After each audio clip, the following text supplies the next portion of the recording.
Good afternoon, everyone. My name is Jen Hicks. I'm the Director of Communications and Outreach for Maine Woodland Owners. We're a nonprofit organization based in Augusta. We're the only statewide organization that provides resources and expertise to small woodland owners in Maine.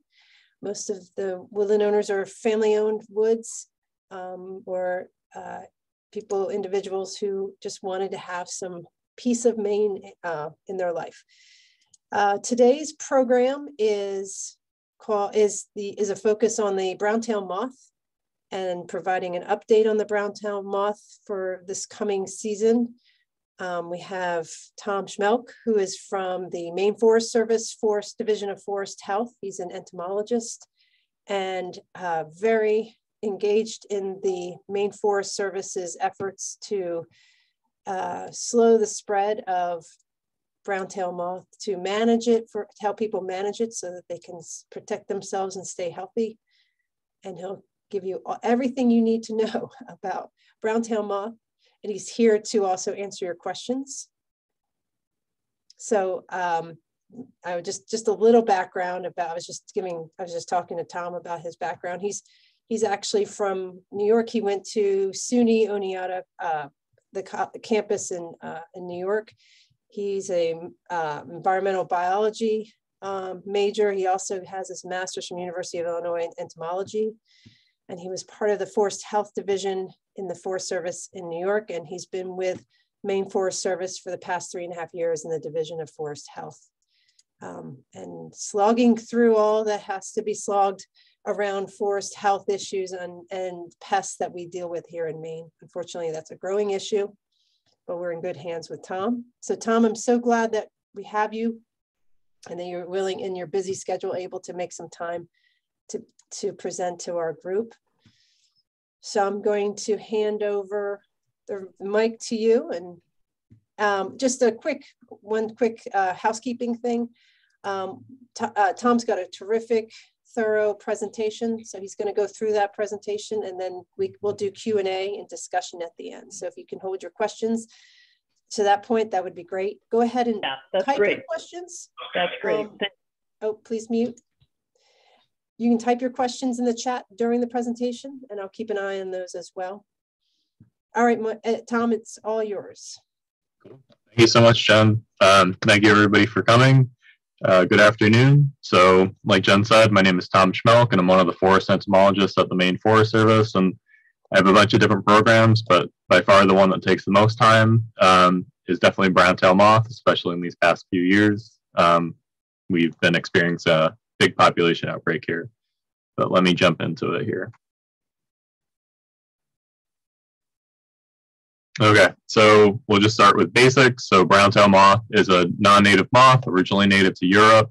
It was introduced into the US in 1897. The story how it was here is that it came over on a shipment of rose bushes that came into a florist shop into Somerville, Massachusetts. And that florist shop happened to be right near a railroad depot, which will come into play in a little bit.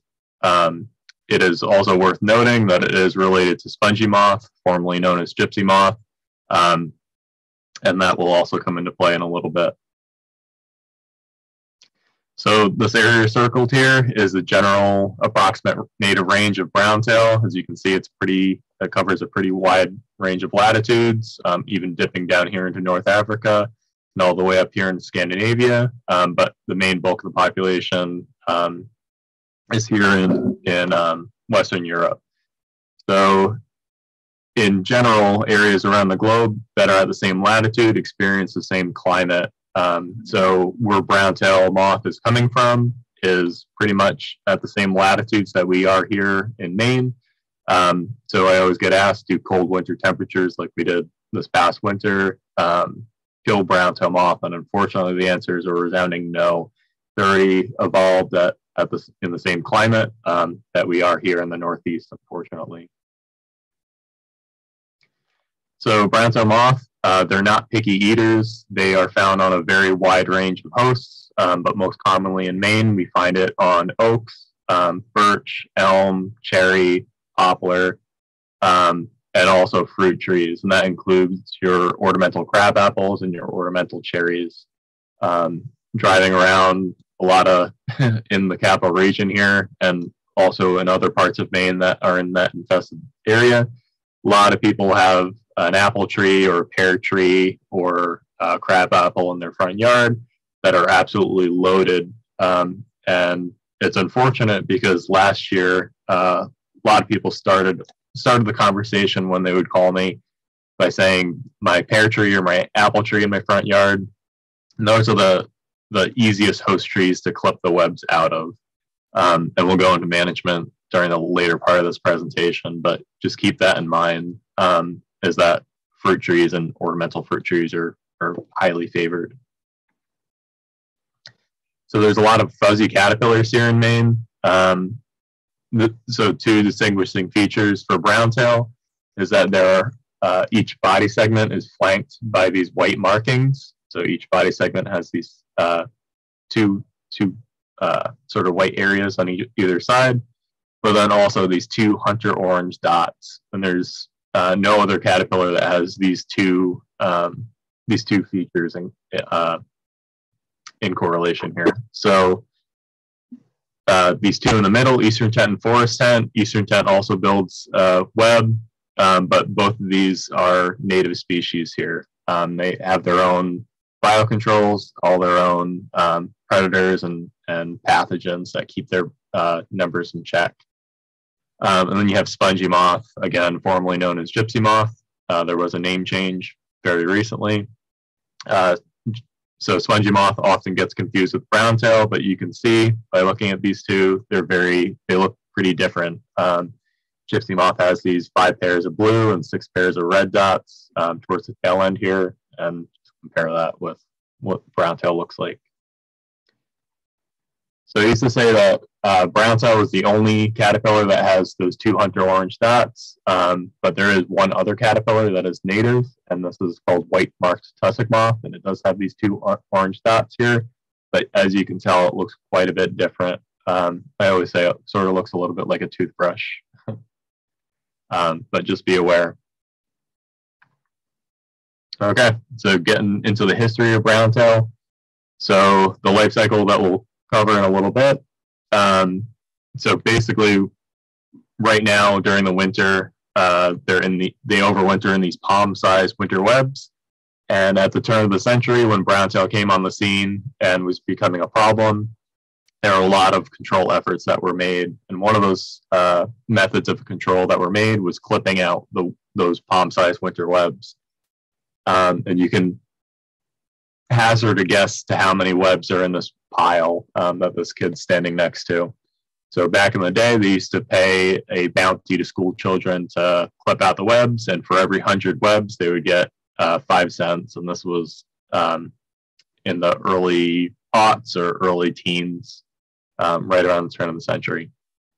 So down here is a truck loaded with these burlap sacks, and again, those are filled with those palm-sized winter webs. So the clipping efforts were pretty extensive back then. So in addition to clipping and burning the webs by the tens of thousands, as evidenced by those couple of pictures, spray projects were initiated. Some of the things that they were spraying around the turn of the century. So this chart here is what they were spraying around 1911.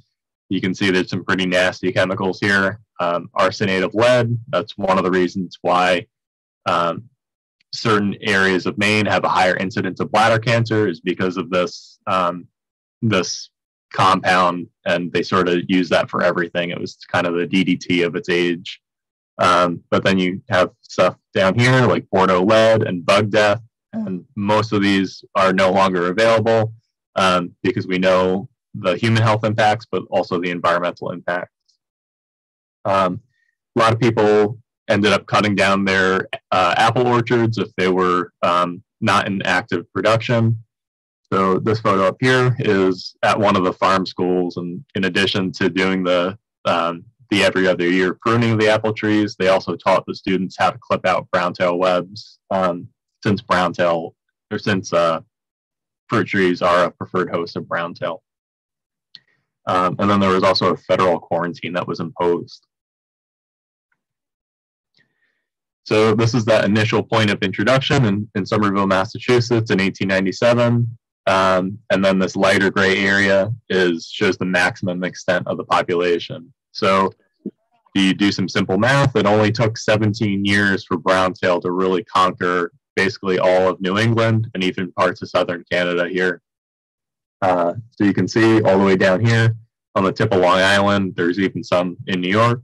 So, you know, all of Rhode Island, half of Connecticut, 2/3 Massachusetts, basically all of New Hampshire, half of Vermont, and then a little over half of Maine. And the reason why it's not really up here is because this is mostly coniferous forest and is lacking a lot of the hosts for browntail. But yeah, New Brunswick and Nova Scotia also got it pretty bad. So then you see this darker area here in 1922. So in the late teens, early 20s, there was a big population collapse. And basically, they didn't take great records back then, so we don't know specifically what caused that. But we have some guesses that were pretty certain as what caused that. And so there's basically there's a fungus and a virus that attack browntail, and those are the main pathogens that cause a population collapse.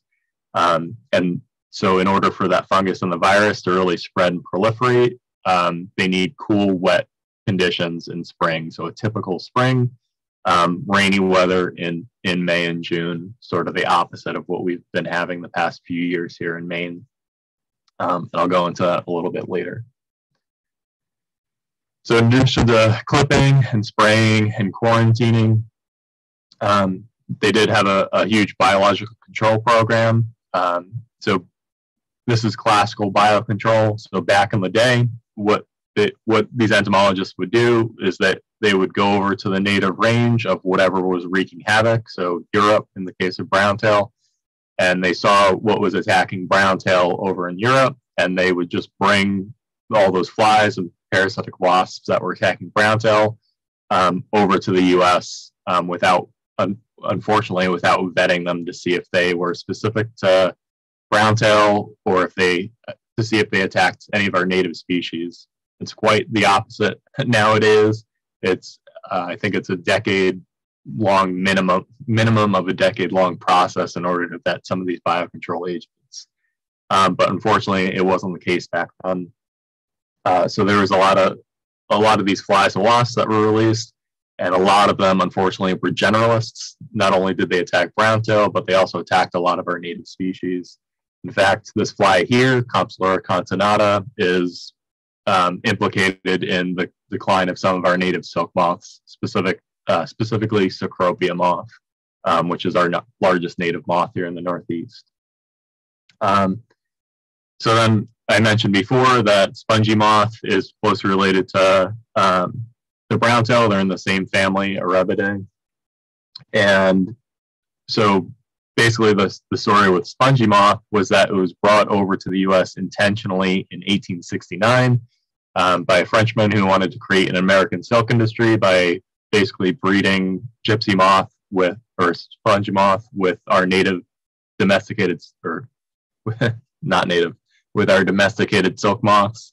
Unfortunately, they're not even in the same family, so those experiments failed, and they escaped his captivity and started causing havoc in the Northeast here. So spongy moth is probably our worst forest pest by far. U.S. Forest Service spends $13 million annually to combat it, and it's still spreading west even from its introduction here in the mid-1800s. So introduced in 1869, in the 1870s when it's really becoming a problem, they went over to Europe, grabbed a bunch of those parasitic flies and wasps that were attacking spongy moth over there, brought them to the U.S., and they did give some control of spongy moth, but fast forward to the late 1800s, early 1900s when browntail comes on the scene, and a lot of those generalists that were released for spongy moth made the jump over to browntail and sort of helped give some control. So this is sort of an excerpt from Carla Boyd's thesis, who just graduated a year or two ago from Maine, and she worked with Dr. Ellie Groden and did a lot of the work on just identifying the parasitoid community within browntail. These are just some of the species that she found.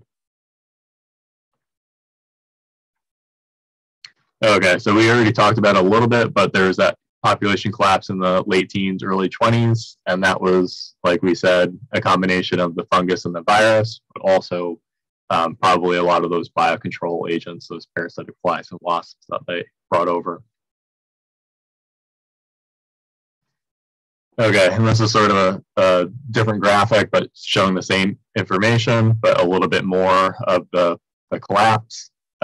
So with that initial collapse, it sort of fell back and kept falling back until basically it was just in coastal Maine and parts of Cape Cod, and that's sort of the reservoirs. That's where it pretty much always is. And during outbreaks, like, so we have an outbreak roughly every 10, 15 years. Some obviously some worse than others. But typically it's just found in Maine and just a couple of spots there in Cape Cod, so not really anywhere else in the Northeast, fortunately or unfortunately. So the reason why we're all here talking about browntail is because the primary problem is that it is a human health nuisance. So the caterpillars are covered in these toxic hairs that have that are hollow and filled with a toxin, but they're also barbed. So not only are you getting the mechanical irritation from the barbs on the hairs, but you're also getting that chemical irritant. And the rash is most common in June and July, because that's when the caterpillars are biggest and most active and roaming around and shedding those hairs. And people are also outside trying to enjoy their yard and coming into contact with those hairs.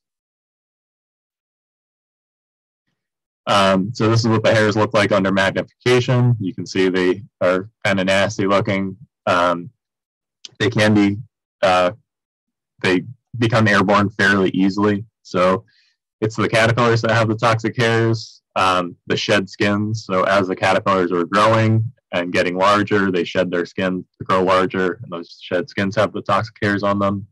But then also the pupal cocoons, which we'll talk about in the life stage, those are also impregnated with those toxic hairs. But the adult moths don't have those toxic hairs. Oh, so I forgot to mention one thing. So it says here the toxin is very stable in the environment. It lasts between 1 to 3 years.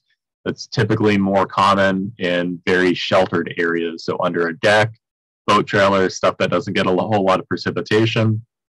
Out in the woods, out in the yard, stuff that gets rain and snow frequently, that precipitation helps incorporate those hairs into the soil, and they degrade from there and are less of an issue. So the secondary problem with browntail is it does cause some tree damage. So you can see branch dieback at about greater than 30% defoliation. So typically trees in general, but oaks especially, are very tolerant of defoliation and can survive multiple years of defoliation in a row and still be fine.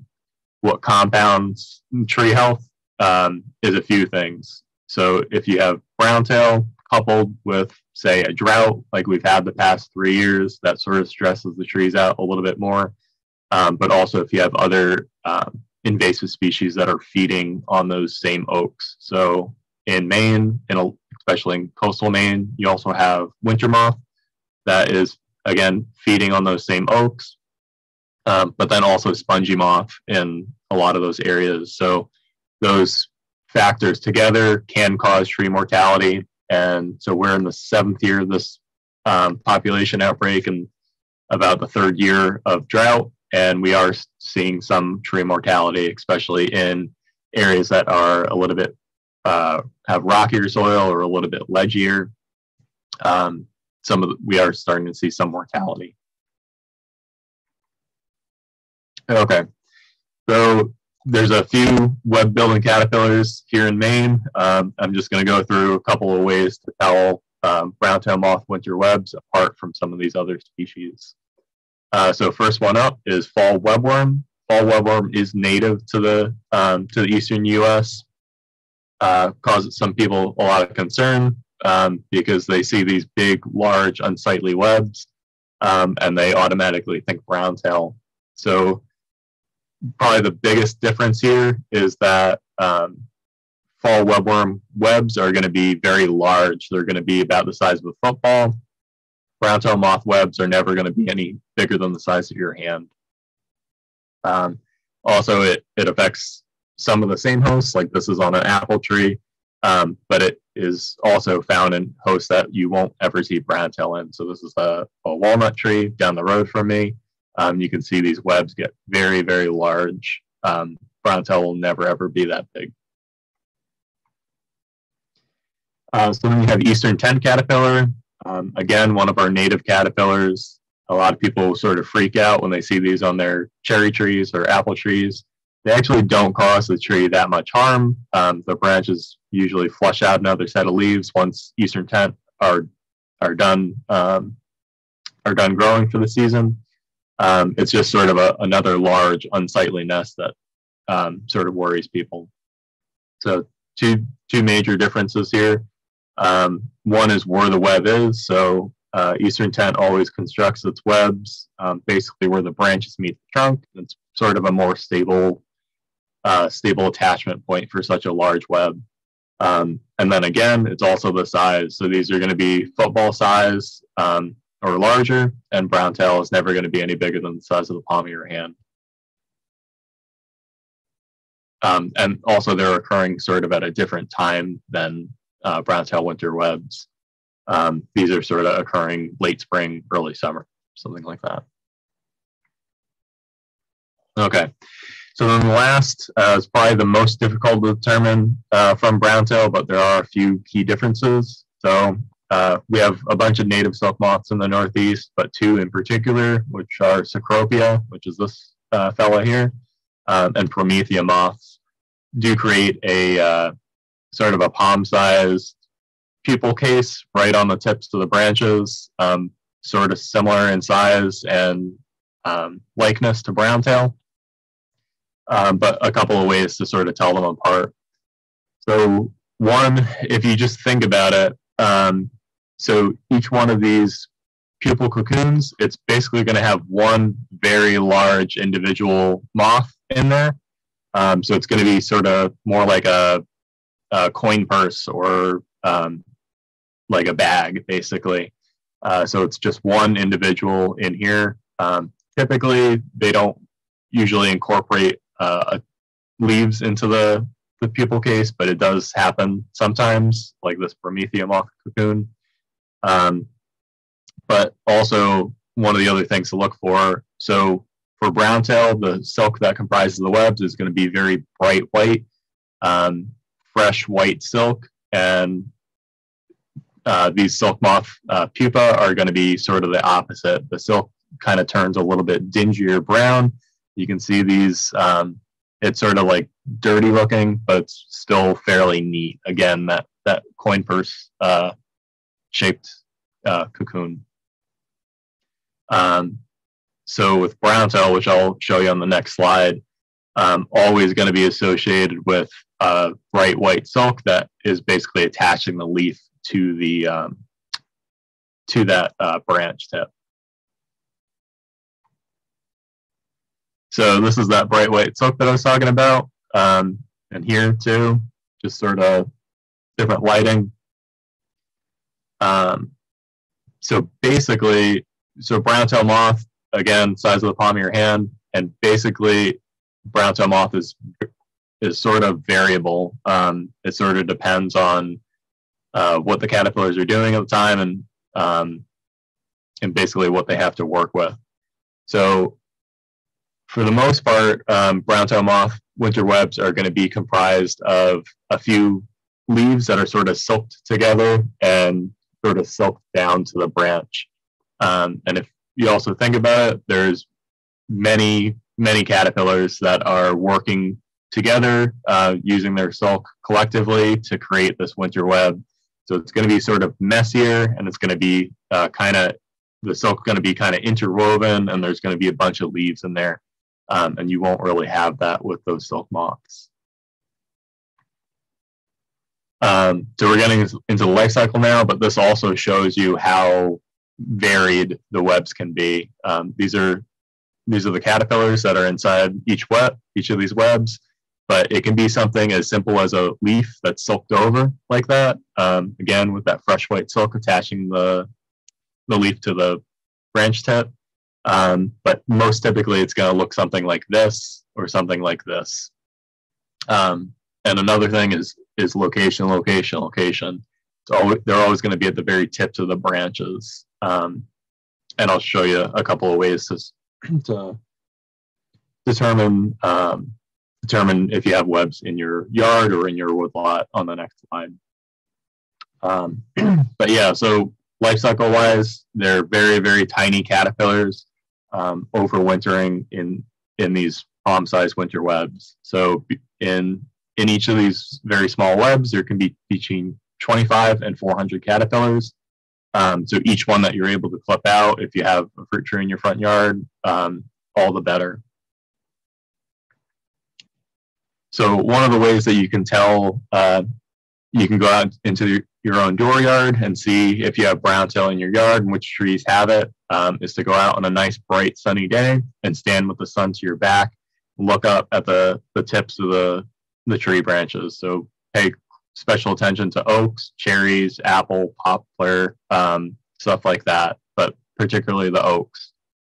So when you're doing this, you're surveying on that sunny day, you're gonna, this is a pretty common sight, and those webs will shine very white and silvery in the sunlight, and you're gonna wanna make sure that you do this on those nice bright sunny days. Here in Augusta, it's a little bit overcast, and it makes all the difference. Stuff that looks like leaves just hanging on there on an overcast day, they will sort of rear their ugly heads, and you'll be able to see the truth on those nice bright sunny days. So I mentioned 25 to 400 caterpillars per web. This is a web that I brought into the lab for I guess it was more than a month ago now. So all these little squiggles here, those are caterpillars that emerged from this one web. So you can see how many are in this one single web. So again, if you can reach them, clip them. Okay, so fast forward to mid-April when the weather's kind of 50 degrees out pretty reliably during the day. The caterpillars are gonna emerge, and they're gonna feed on the newly bursting buds and the newly emerged leaves. So you can see here in this photo, this little caterpillar has come up here and they begin mining out the buds, and that's one way they cause leaf damage. But basically, they're going to feed from mid-April all the way until late June. So during this time from mid-April to late June, they're going to be feeding and growing and shedding that skin. So as they grow bigger, they have more of those toxic hairs. But also, like I mentioned, those shed skins also are associated with those toxic hairs. But yeah, so that April to late June, that's when the caterpillars are active, and that's when most people come into contact with the hairs. Okay, so in late June, early July, the caterpillars are going to wander around. They're going to be looking for a nice sheltered place to pupate, and they'll basically do that anywhere. They'll do that on the host foliage, like you see here, but they'll do that under the eaves of your house, cars, boat trailers, RVs, and that's one of the ways that they sort of hitchhike and can move around. So you're going to want to make sure that you're not moving those life stages. Again, these cocoons are sort of impregnated with those toxic hairs. So as the caterpillar is turning into a pupa, it sheds that last caterpillar skin and sort of packs those hairs into that web that it's building. Okay, so they're in the pupal stage for about 2 weeks or so, and then the moths start emerging in pretty much mid-July. So this is why they're called browntail moth, is because the abdomen, their abdomen is covered in these brown hairs. Again, not the toxic hairs that you have to worry about. When you look at these hairs under the scope, they're just regular hairs. They're not barbed or hollow with that toxin in them. We have gotten a few reports, especially last year, last summer, when there was a bunch of people that were washing the moths off their house. They had a moth land on them, and they said that they broke out in this rash.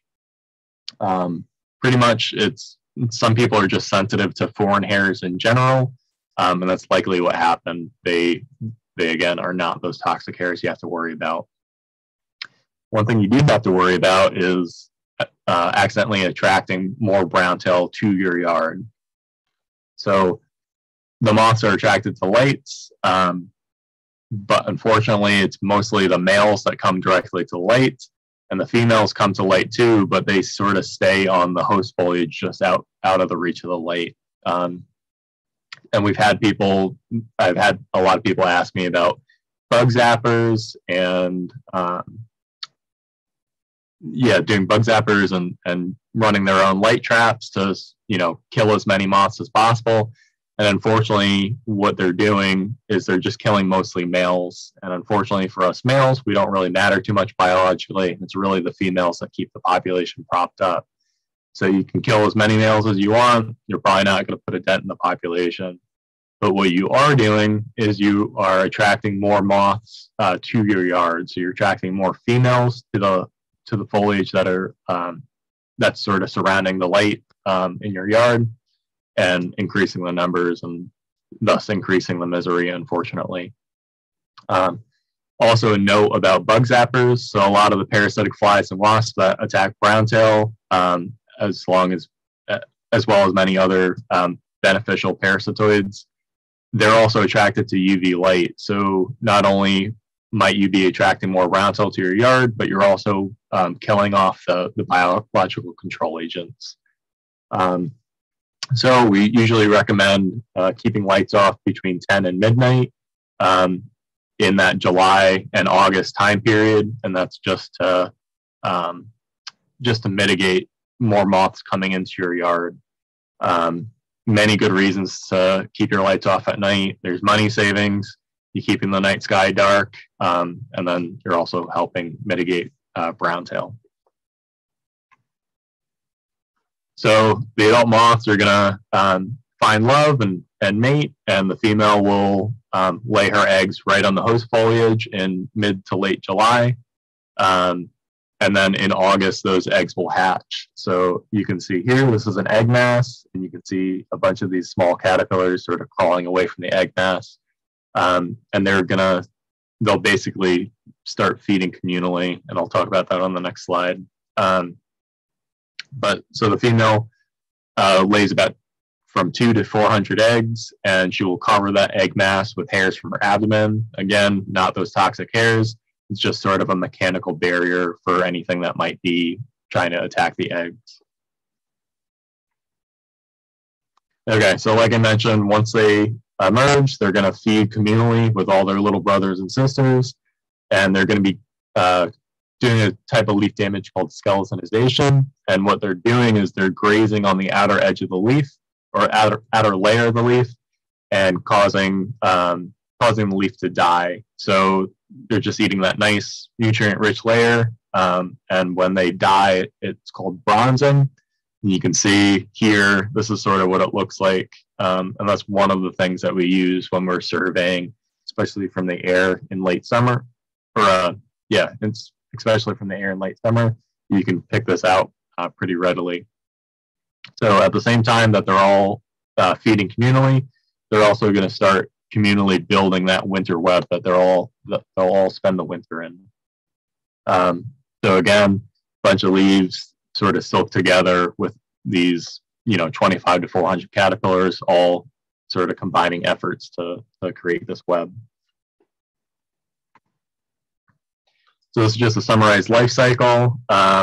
This is also available on our website, but just the takeaway home message here is the highest risk exposure for hares is from mid-April until basically the end of June, but longer in highly infested areas, especially if it's dry. Okay, now into the current situation. So as it's no surprise to anybody here, Browntail moth has continued its range expansion.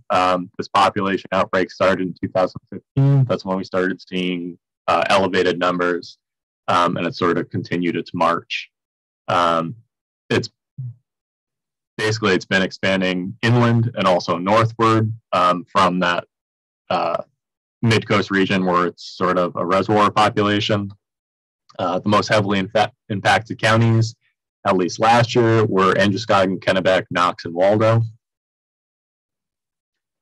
And this should say last year. So call activity last year, last spring and summer was very high. So just the Maine Forest Service received well over 500 browntail moth calls and just as many emails. And that's just from the time period from, say, May until mid-July. So this is basically also not including stuff that went to CDC or 211 or our colleagues in the Bureau of Agriculture. So this is the this is the acres of defoliation that we mapped. This is from the air. So each year we fly 2 rounds of aerial survey, one in late spring, early summer to pick up the actual defoliation when the caterpillars are consuming the whole leaf. And then another round in that late summer, early fall to pick up the skeletonization damage. So last year we picked up almost 200,000 acres of defoliation, and this is up about 46,000 acres from last year when we had around 153,000 acres of defoliation. And to put this into perspective for you, so the last outbreak that we had, which was in the early 2000s, at most it was between 5 and 10,000 acres. So you can see this is quite an order of magnitude bigger than that. This has also been helped by the drought that we've had basically the last 3 years. So this is just a snapshot of what we see from the air. You can see these sort of lighter gray areas here. And these are stands of oak trees that have been completely defoliated by browntail. This is actually around Camden.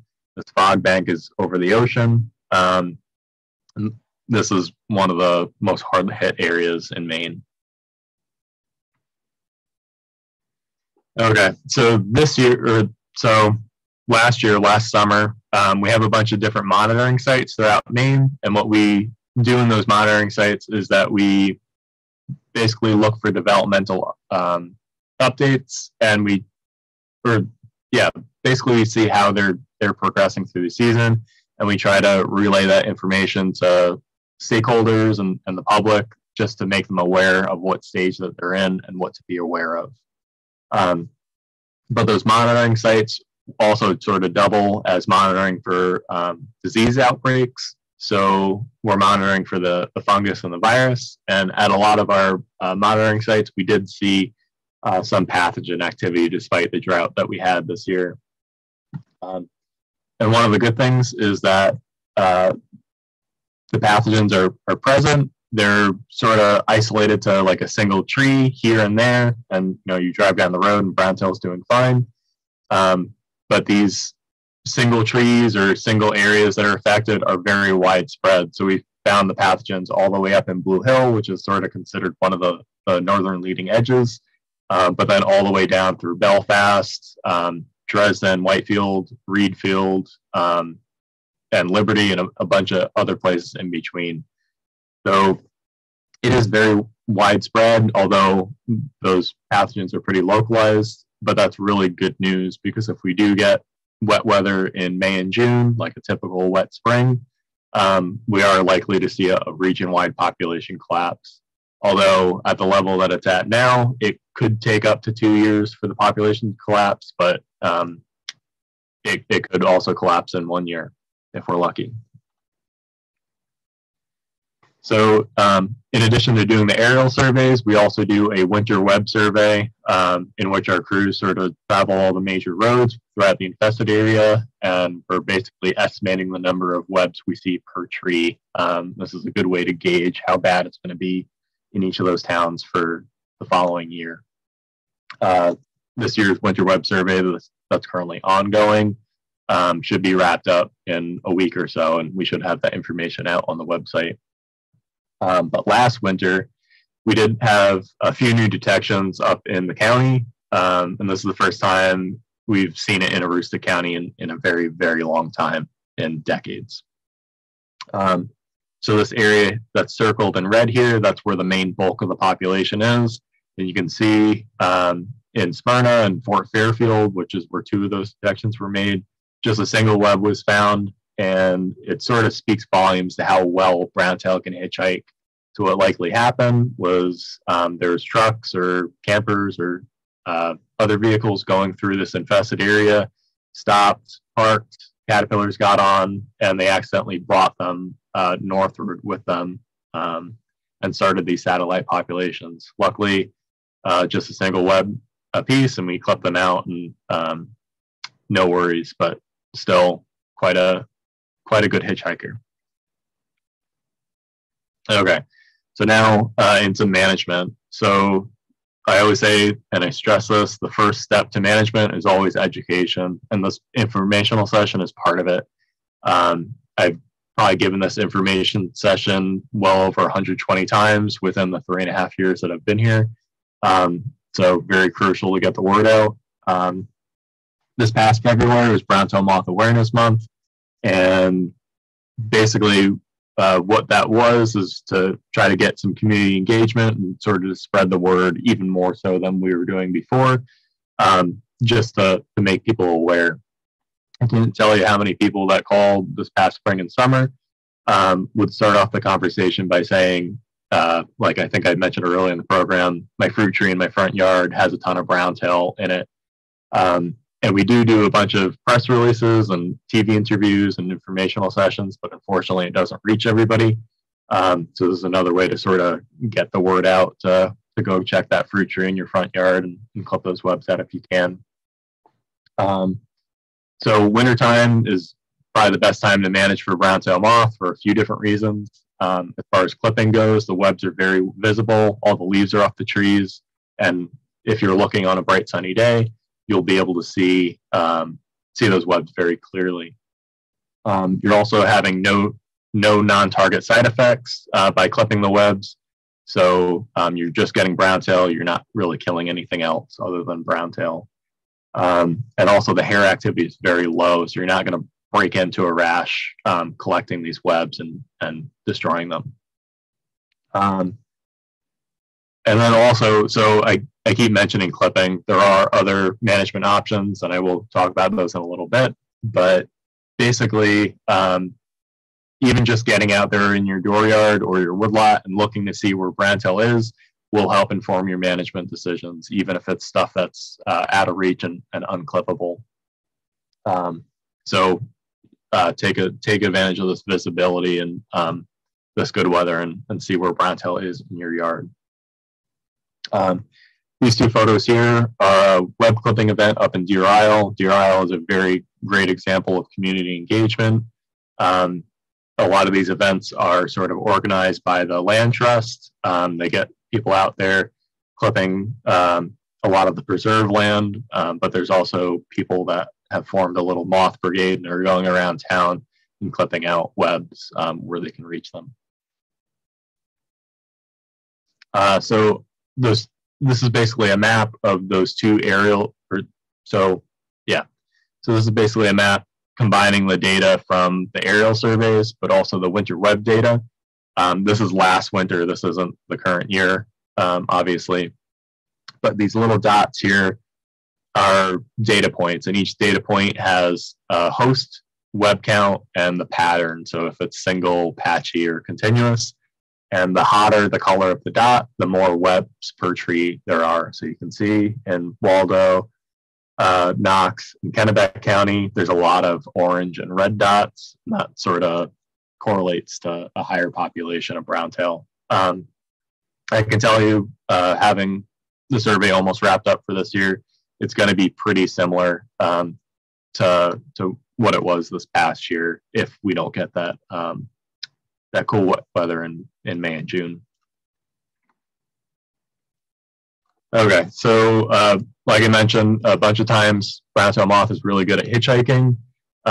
This was a couple of years ago during our winter web survey. It's hard to make out, but you can see 3 or 4 webs here in the circled area. And this is one of those satellite populations that's pretty far away from the main bulk. And the answer to how those webs got here is right in this picture. So what likely happened was that these people went down to the coast during that May to June time period and accidentally picked up one of the life stages of browntail and brought it back with them unknowingly and started a satellite population. So just make sure that you're checking vehicles, especially when the caterpillars are out, but also the moths are pretty good at hitchhiking as well. So just be aware. Again, reiterating, just make sure that you're not parking under host trees. A lot of these doctor offices or shopping centers have ornamental crab apples or oaks or other ornamental trees that can host browntail, and those browntail moths the caterpillars can drop out and land on your car and come home with you. So basically, the takeaway home message from this slide, and something that a lot of people forget, is that if you are living in an infested area, you're going to want to dry your laundry inside. Those hairs can become airborne, especially if it's a hot, dry day, and they can blow into your bed sheets or your shirt, and you don't want that. Ask me how I know. So just some more notes on PPE. If you know that you're very sensitive and you are in an infested area, but you have to go out and do yard work, just make sure that you are sort of dressed to protect.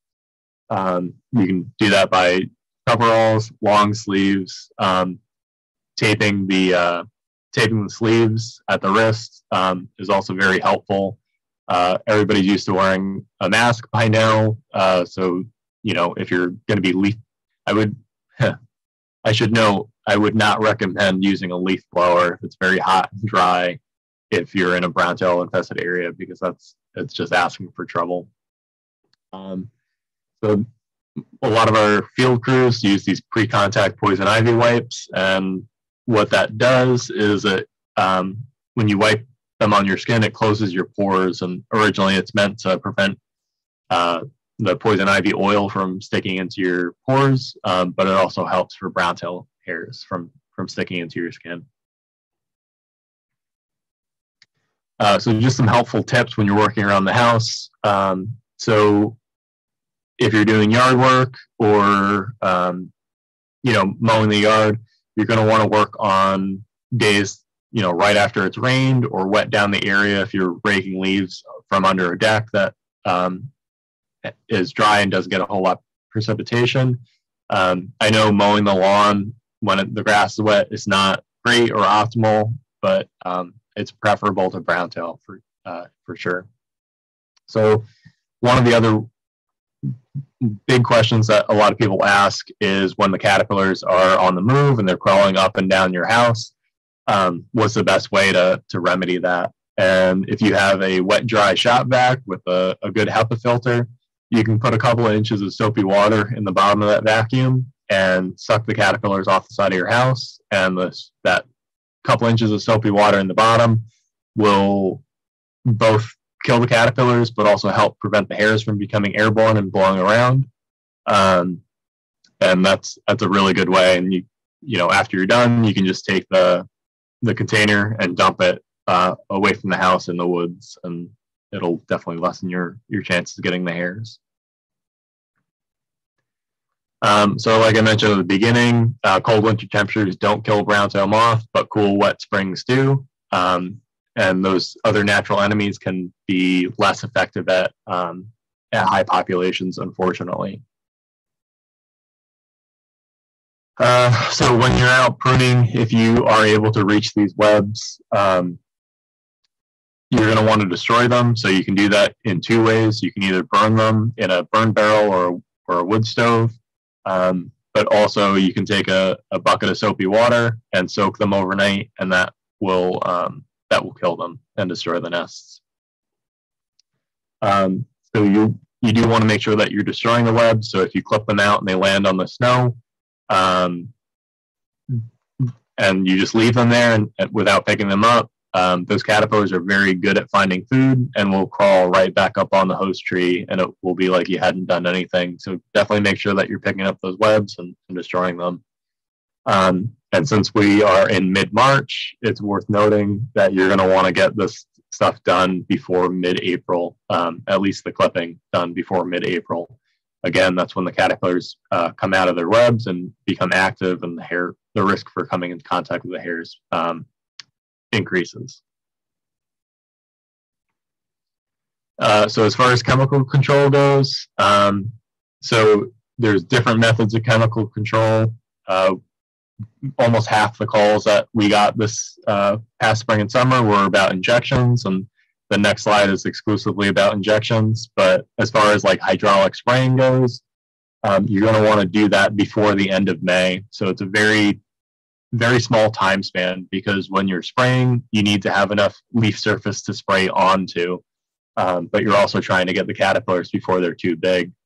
If you spray after the end of May, yes, you'll be killing the caterpillars, but a lot of these chemical treatments and a lot of the treatments in general are centered around mitigating people coming into contact with the hairs. So if you spray after May, yes, you'll be killing the caterpillars, but there'll still be a bunch of dead caterpillar bodies in your yard with those associated hairs. So getting them when they're smaller and younger is always preferable. Obviously, it's more effective if it's widespread. If you're treating and your neighbor isn't treating, obviously it's not going to be as effective. But in those instances, if you are sensitive, treating is definitely beneficial to you.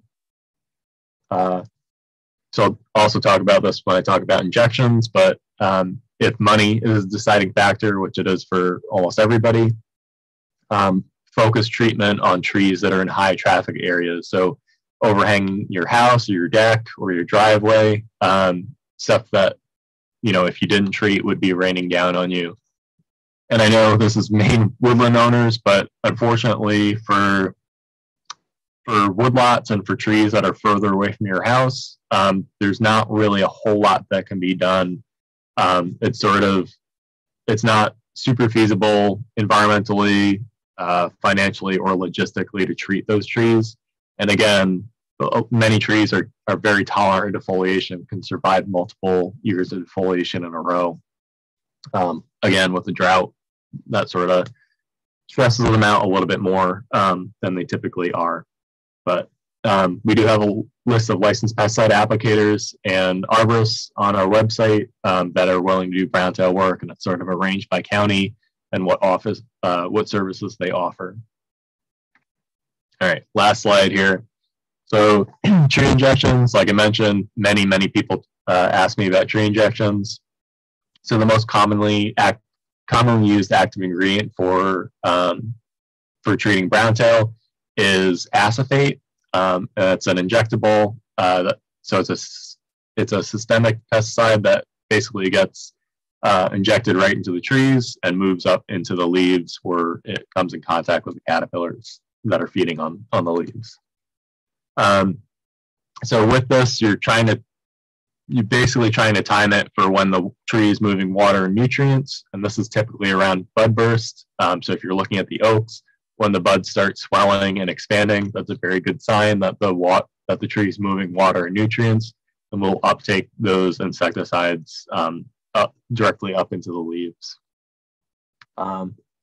Again, with any chemical treatment or any treatment in general, even clipping, if time and money is a factor, definitely focus on those trees that are in high traffic areas. That's going to be the most bang for your buck, and that's going to be what really saves you the agony. So these tree injections can be done by the homeowner, but I stress this, you're going to want to follow the instructions word for word, because there can be a lot of user error. And one last note is that you're going to want to search the Board Pesticide Control website, and you can search by active ingredient to see if the product is registered in Maine. A lot of people ask me about ACE caps. So ACE caps are one of those injectables for the tree that contain acephate, but they're currently not legal to use in Maine because they're not registered in Maine. But there are other acephate products that are available. Just check the website. They're sort of sold under a variety of different names depending on who manufactures them. Sorry, I went over quite a bit, but this is the end, and I will take any questions, and I can stay a little bit longer if need be. Okay, great. Thank you, Tom. There are a few questions from one that I imagine you'll tell us, but how do you clip at the tops of trees like that? So I get your demonstration about clipping. Yeah, so almost everybody has very tall, mature oak trees that have those webs way up at the top. And if you do decide that you want to go the clipping route, a pole pruner will extend your reach. But again, these very tall, 60, 70-foot oak trees are sometimes not feasible to clip. There are arborists that do climb trees and will clip out the webs. There's also this new drone technology with a web clipping attachment that's sort of being trialed in Maine as we speak. So those are two options, but if you have a large tall oak tree right next to your house, I would suggest maybe doing an injection or doing a hydraulic spray treatment of that tree in the spring. But anything that you can reach, clip out for sure. Great. And then someone asked, are there birds that will eat these caterpillars? Yeah, so that's actually so the reason why browntail have these toxic urticating hairs, and many caterpillars have these hairs, is actually a defense against vertebrate predators. So they're a defense against birds and rodents that would eat them. And to my knowledge, there's not really any birds that do consume them. Over the years, I have gotten reports of goldfinches and chickadees sort of probing the nests and tearing at them, but they're very, very small caterpillars, and the silk in those winter webs is very, very tough. And even with your two hands trying to pull them apart, it's a lot of effort. So I don't know if they're actually searching for food or they're curious. Right. And what about injecting abamectin? Yeah, so abamectin, and let me preface this with saying I'm no expert on pesticides. We sort of just rely on what the professionals tell us, what works, what doesn't work. And the state hasn't necessarily done any trials of these pesticides in as long as I've been alive, just because we don't have the staff and we don't have the resources to do that. So all of this is coming from the field. But as far as from what I've heard about abamectin, it is a little bit more of a harsher pesticide, but it is effective against browntail from what I've heard. And which sort of brings me to another point. When you're looking at these product labels, it always lists what insects that can be targeted. You're almost never going to see browntail on those lists because it's only in Maine and a couple of parts in Cape Cod. So a close approximation is Spongy Moth, formerly known as gypsy moth. Like I said, they're closely related species, and what works on one will likely work on the other. Someone was asking about data on the impact of tree spraying treatments on other native insects. Yeah, so to my knowledge, there hasn't been any in-depth studies in Maine, and that's one of the. So there's a few things there. So that's one of the reasons why we recommend, if you can clip, to clip. Again, it's not always practical or feasible to do so, especially in the taller trees. But a few of the biorational pesticides that are available. So one is spinosad, which is used on a lot of organic farms. That's more of a general insecticide, but only lasts in the environment for a couple of days. It breaks down in the sunlight. And one of the things about browntail moth life cycle is when the caterpillars are out, there's not really a whole lot of other native caterpillars that are out and about feeding at that time, because browntail is overwintering as a caterpillar. It gets a head start in the spring. Most of our native species overwinter as eggs or pupa, so they're not going to be active at the same time. Which brings me to one of the other chemicals that's commonly used for browntail, that's in that biorational category, is BTK, and that stands for Bacillus thuringiensis courstaki, and that's the active ingredient in some of these formulations. That's very specific to just caterpillar, so butterfly and moth larvae. And what Bacillus thuringiensis is the soil bacterium that creates a protein that basically erodes the gut lining of specifically caterpillars and causes them to die that way. Again, BTK only lasts in the environment for a couple of days, breaks down in the sunlight pretty readily, and it's effective on those younger caterpillars. So just basically just thinking about what you're spraying, when you're spraying it, will help curb any non-target side effects, but then also using more targeted stuff like BTK will help to mitigate those collateral damage. Great. We have a lot of questions. How long can you stay? Indefinitely. This is my life. I'm also thinking I could capture these questions and you could answer them on email, but let's see if we can get a few more in. Then someone asked about no negative impacts from injecting trees. Did I already ask that, or? It's sort of the same situation. Yeah. Some of these chemicals don't have a very low toxicity or no toxicity to mammals and birds. It kind of depends on what chemical you're injecting. But like EPA has done a lot of studies on some of this stuff, so it would just take a little bit more digging. Great. And then someone's asking about the Brunswick and Harpswell area that really got hit hard and actually had some funding to start doing some eradication.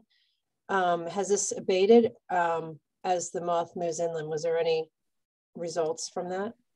Yeah, so what typically happens, so that Harpswell area is sort of in that area that always has browntail, kind of. It just sort of varies in levels. But what we've been seeing is there is actually sort of a decreased amount in that area compared to the previous years. I wouldn't say that it's completely gone from those areas, but once they are in an area for a few years in a row, they kind of, host trees build up their defensive compounds in their leaves, and they're less palatable to the moths, and they sort of move along, especially when they're in this outbreak stage. But yeah, so that area probably has less. Good. Going back to the specific names that you mentioned that were like approved, the pesticide that was approved, could you repeat those again? Yeah, so there's a class of pesticides called biorationals. So that includes spinosad. Can you spell it? I'm going to type it in. Spinosad is SPINOSAD.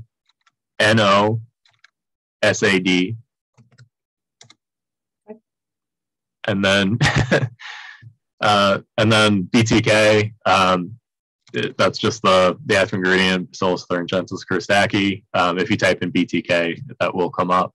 So those are two biorationals. The injectable is acephate, and that's ACEPHATE. Is on the current slide, I think. Great. And anybody you hire would know this, right? If you hire a certified pesticide. Yeah, if you're hiring a licensed pesticide applicator, they will, or they should know what works, what doesn't, and what is legal and not legal to use. Right. And someone has, oh yeah, should we contact anyone if encountering a web of any type in Maine's natural preserves or coastal parks?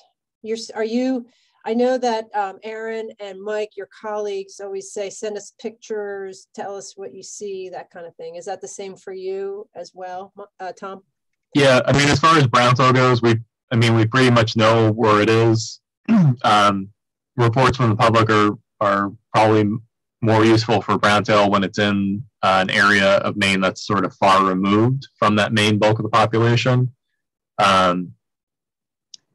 But yeah, as far as like individual reports, it's really the ones that are on the outliers that we're most concerned with. Good to know. What is the material that is used in capsules? I heard that you drill your trees and insert these. Is this method effective? So those are the tree injections that we were talking about. Yep. That's on this slide. Okay. Great. And then we saw a bunch of webs in Swan Lake State Park a few days ago. Kitty offered that. And best way to treat trees near water bodies is general fertilization helpful to strengthen trees. So so as far as near water bodies, so Maine has some of the strictest pesticide laws in the state, and that's in order to protect our shellfish industry, but also our human health. So if you're right on the body of water, so there are setback guidelines. So there's a 0 to 50 foot buffer, 50 to 100 foot buffer, and so on and so forth. And there's certain things that are allowable in each of those buffers, and you can find that on the Board of Pesticide Control website. But I would say that if you're right on the water, if you have a lot of oak trees right on the water, you're probably not going to be able to hydraulically spray those. And if they're too large, you're not going to be able to really clip the webs out. So probably injections is the route to go for those. What was the third part of that? Fertilization. Does that help strengthen trees so they're more resistant? Yeah, so I've gotten that question a couple of times. So you would